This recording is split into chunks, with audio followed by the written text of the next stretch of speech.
Airport पर मुझे receive करने के लिए आए थे।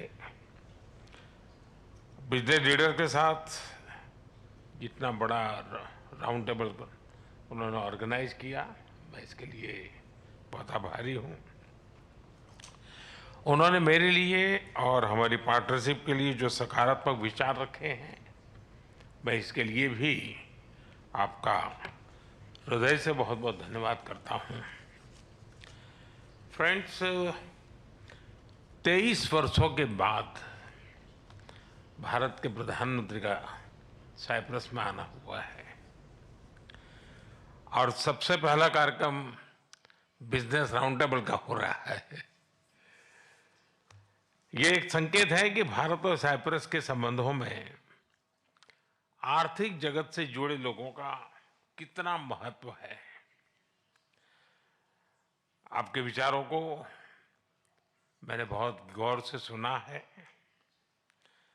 भारत साइप्रस आर्थिक संबंधों के लिए आपकी प्रतिबद्धता को मैंने महसूस किया है। आपके विचारों में सिर्फ संभावना ही नहीं, संकल्प को भी मैं महसूस कर रहा हूं। यह स्पष्ट है कि हमारे संबंधों में आगे बढ़ने की अपार अपार संभावनाएं हैं। फ्रेंड, साइप्रस लंबे समय से हमारा विश्वसनीय पार्टनर रहा है, जिसका आप लोगों ने भी उल्लेख किया, और भारत में यहां से उल्लेखनीय निवेश भी हुआ है। कई भारतीय कंपनियों ने भी साइप्रस में, और एक प्रकार से साइप्रस को यूरोप का गेटवे के रूप में ही देखा है। आज आपसी व्यापार $150 मिलियन पहुंच गया है, लेकिन हमारे रिश्तों की वास्तविक क्षमता इससे बहुत अधिक है। आप में से अधिकतर लोग भारत से जुड़े हुए हैं और पिछले 11 वर्षों में भारत की ग्रोथ स्टोरी को भी देखा है। पिछले एक दशक में भारत विश्व की 5वीं सबसे बड़ी इकोनॉमी बना और बहुत निकट भविष्य में हम दुनिया की तीसरी इकोनॉमी बनने की दिशा में बहुत तेज गति से आगे बढ़ रहे हैं। आज विश्व में भारत बहुत तेजी से ग्रो करने वाला एक इमर्जिंग इकोनॉमी में इसका स्थान है। साथियों, आप भली भांति जानते हैं, हमने टैक्स रिफॉर्म्स किए हैं। जीएसटी के साथ वन नेशन वन टैक्स प्रणाली लाई गई है। कॉर्पोरेट टैक्स रेशनलाइज किया गया है। हजारों की संख्या में कानूनों में डीक्रिमिनलाइजेशन करने का काम हमने किया है। हमने ईज ऑफ डूइंग बिजनेस के साथ साथ ट्रस्ट ऑफ डूइंग बिजनेस, उस पर भी उतना ही बल दिया है। आज भारत में स्पष्ट नीति है, उसके साथ साथ स्टेबल पॉलिटी भी है। 6 दशकों के बाद ऐसा हुआ है कि एक ही सरकार लगातार तीसरी बार चुन करके आई है। भारत की डेमोग्राफिक डिविडेंड और टैलेंट से आप भली भांति परिचित हो और आपकी बातचीत में भी इसका जिक्र हुआ है।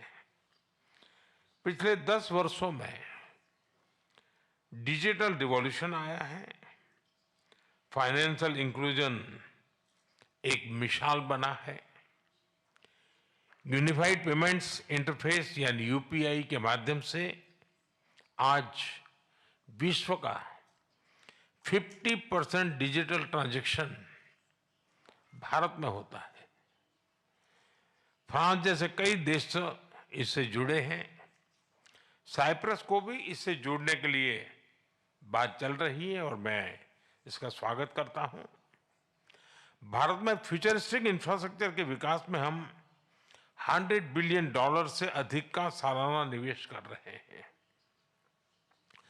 इस वर्ष के बजट में हमने मैन्युफैक्चरिंग मिशन की शुरुआत की है। विश्व में वैक्सीन्स, जेनरिक मेडिसिन्स और मेडिकल डिवाइसेस की मैन्युफैक्चरिंग में भारत वर्ल्ड लीडर्स में से एक है। मैरीटाइम और पोर्ट डेवलपमेंट पर हमारा फोकस है। हम शिप बिल्डिंग और शिप ब्रेकिंग को भी प्राथमिकता दे रहे हैं। इसके लिए एक नई पॉलिसी भी लाई जा रही है। सिविल एविएशन सेक्टर में भी तेजी से ग्रो कर रहा है। भारतीय कंपनियों ने 1000 से ज्यादा एयरक्राफ्ट्स उसका नया ऑर्डर दिया है। इनोवेशन भारत की आर्थिक शक्ति का मजबूत स्तंभ बना है। हमारे 1 लाख से ज्यादा स्टार्टअप्स सिर्फ सपने नहीं, समाधान बेचते हैं। इनमें से 100 यूनिकॉर्न बन चुके हैं। भारत इकोनॉमी और इकोलॉजी के बैलेंस में विश्वास करता है और उस पर हम प्रतिबद्ध हैं। एक क्लीन और ग्रीन फ्यूचर का रास्ता बना रहा है। 2030 तक हम 500 गीगावाट रिन्यूएबल एनर्जी के टारगेट को और बहुत तेजी से आगे बढ़ रहे हैं। ग्रीन शिपिंग के विकास और 2030 तक रेलवे को 100% कार्बन न्यूट्रल बनाने को और तेजी से काम कर रहे हैं। AI mission, quantum mission, semiconductor mission, critical mineral mission, nuclear power mission हमारी ग्रोथ इंजन के नए इंजन बन रहे हैं। मुझे ये जानकर खुशी है कि साइप्रस की स्टॉक एक्सचेंज और एनएसई ने मेरे होम स्टेट गुजरात में गिफ्ट सिटी में सहयोग पर सहमति बनाई है। साइप्रस एक प्रसिद्ध टूरिस्ट डेस्टिनेशन है। भारत में भी हम डेस्टिनेशन डेवलपमेंट और मैनेजमेंट पर बल दे रहे हैं। हमारे टूर ऑपरेटर्स के बीच नजदीकी सहयोग विन विन हो सकता है। ऐसे कई और क्षेत्र हैं जिनमें आपसी सहयोग के लिए बहुत ही पोटेंशियल है। फ्रेंड्स, पिछले महीने भारत और यूके के बीच एक एम्बिशियस एफटीए पर सहमति बनी है। अब हम भारत और ईयू के बीच फ्री ट्रेड एग्रीमेंट को इस साल के अंत तक संपन्न करने के लिए प्रतिबद्ध है। इसकी नेगोशिएशन में गति आई है। इसका लाभ आप सब साथियों को अवश्य मिलेगा।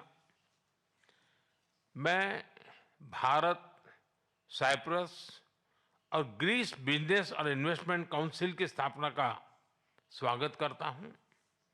यह एक बहुत अच्छा इनिशिएटिव है और आर्थिक सहयोग का महत्वपूर्ण प्लेटफॉर्म बन सकता है। फिर अब सभी ने जो विचार रखे हैं, जो सुझाव दिए हैं, उनको मेरी टीम ने नोट किया है। हम इन पर एक्शन प्लान बनाकर फॉलोअप करेंगे। मैं आपको भारत आने का निमंत्रण भी देता हूं। अंत में मैं एक बार फिर राष्ट्रपति जी का धन्यवाद देता हूं। उन्होंने इस मीटिंग के लिए अपना समय निकाला। इस राउंड टेबल को सुयोजित ढंग से आयोजित करने के लिए मैं Cyprus chamber of commerce and industry और इन्वेस्टमेंट साइप्रस का भी आभार व्यक्त करता हूं। आप सबका बहुत बहुत धन्यवाद।